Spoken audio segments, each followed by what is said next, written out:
Soleil, mer et montagne et une diversité des cultures. Le Cap possède certainement tous les atouts expliquant pourquoi le tourisme est devenu un rouage aussi important de l'économie locale. Et une cible qui demeure fermement en vue de l'industrie touristique locale est le marché des BRICS, dont la population représente plus de 40% de la population mondiale et qui est largement inexploité pour le moment. C'est devenu un élément crucial pour le développement du tourisme et les efforts ont été redoublés pour améliorer les voies d'accès pour les pays des BRICS.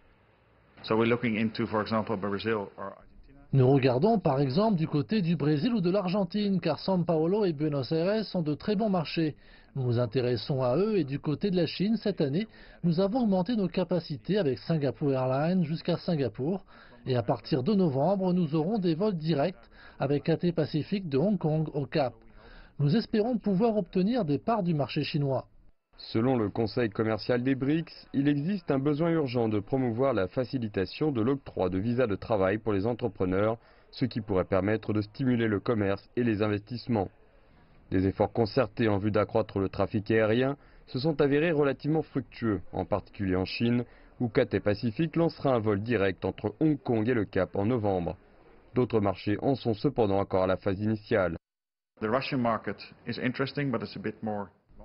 Le marché russe est intéressant, mais cela demande un peu plus de temps. Mais c'est assurément quelque chose qui nous intéresse sur le long terme. Le marché indien se développe très vite pour le Cap, donc nous allons y accorder beaucoup d'attention dans les mois à venir. Parmi les pays des BRICS, la Chine est le principal investisseur dans l'économie locale, ce qui a permis d'accroître les opportunités pour les interprètes, les guides touristiques et les agences de voyage. Au cours des 5 dernières années, j'ai remarqué que de plus en plus d'agences de tourisme nous demandaient d'enseigner le mandarin à leurs guides, car s'ils peuvent parler un minimum de mandarin, cela rassure les touristes chinois et leur permet de se sentir plus confortables. Que ce soit pour des vacances familiales ou pour des voyages d'affaires, cela permet d'injecter de l'argent dans l'économie locale.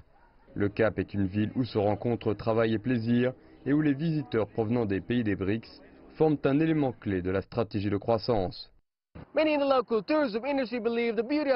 Beaucoup dans le secteur touristique local estiment que la beauté du Cap n'est pas difficile à vendre, mais que ce qui est nécessaire, c'est de surmonter les obstacles qui pourraient empêcher une hausse du nombre de visiteurs, sans compter le prix élevé et souvent les difficultés à obtenir un visa.